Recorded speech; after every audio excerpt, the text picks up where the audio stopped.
She didn't kiss me when I walked in, not even a glance.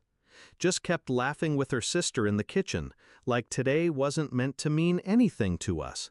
Like I wasn't the father, like I wasn't the husband. Her hand clutched the envelope tighter than she ever clutched mine. Ivory paper, heavy. It had weight. I didn't ask what it was. She looked over, smiled too widely. "You'll want to read this before the balloons go up," she whispered, then turned back to her perfect performance. I didn't read it. Not yet. I waited.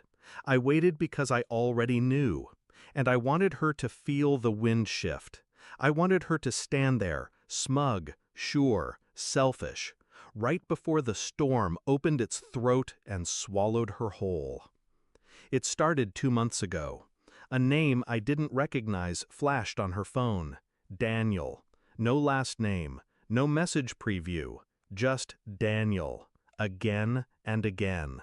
Late, quiet, private. I asked once. She said he was an old coworker. I asked again. She said I was paranoid. I stopped asking, started watching. Her laughter changed, too free. Her silences changed, too full. Even the way she touched me, mechanical, detached, like she was memorizing choreography, not loving me. When I kissed her belly at night, she flinched. It wasn't just emotional distance, it was something else, something deeper, something deliberate. I checked the phone bill. She hadn't deleted the messages, just renamed the contact.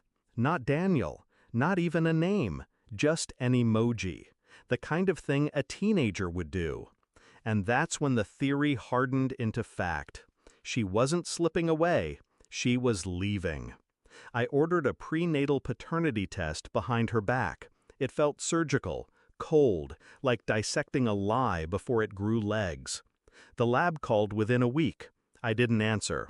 I let the voicemail sit for a day, then played it on repeat. The voice on the other end didn't stutter. There is no biological match between the alleged father and fetus. Alleged. That word clanged in my skull like iron bars. Still, I didn't scream, didn't cry. I nodded to myself in the mirror, the same way I did when I buried my father and signed my mother into care. I just needed time. Time and the perfect audience. The night before the reveal, I stood beside her while she picked out the blue and pink balloons, asked which she was hoping for. She said she wanted a boy. She said she hoped he had my eyes. I nodded. The next morning, I printed the lab results, folded them neatly, slipped them into an envelope that looked exactly like hers. Then I shaved, put on my best shirt, smiled in every photo. The party began. Laughter, decorations, cameras. She asked for the microphone first. Of course she did. Everyone circled in. Her voice shook, but not from nerves, from glee. "I have something to share before the balloons," she said, holding up the ivory envelope. "I want to be honest with everyone, especially my husband." She turned to me. "I've filed for divorce. Today, right now." Gasps, applause. She was always the actress. And for a second, she actually looked proud of herself. I stepped forward, took the mic, smiled, not big, not forced, just enough to show I wasn't surprised. "My turn," I said quietly. Just one sentence. I held up my envelope. "It's not a boy. It's not mine." Silence fell like broken glass. Her mouth opened, but no sound came out. Her sister stepped back. Her father turned pale. Even the balloons stopped moving. I handed her the paper. Calm, smooth, precise. The paternity results stared back at her like a mirror. Black ink. Red truth. "No match," I said. I leaned in close, just enough for her to hear the next part.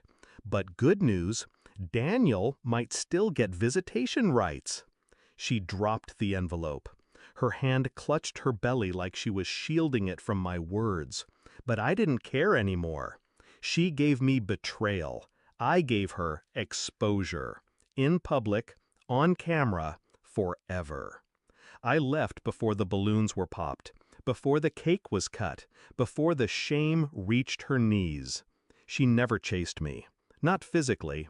Emotionally, maybe. In the form of voicemails I never listened to. Texts I deleted unread. You can't mourn what was never real. The truth didn't set me free. It unchained me. She wanted to humiliate me. She forgot who she married. My revenge wasn't loud. It didn't bleed, but it scarred her. Some things break with sound. Others just stop breathing.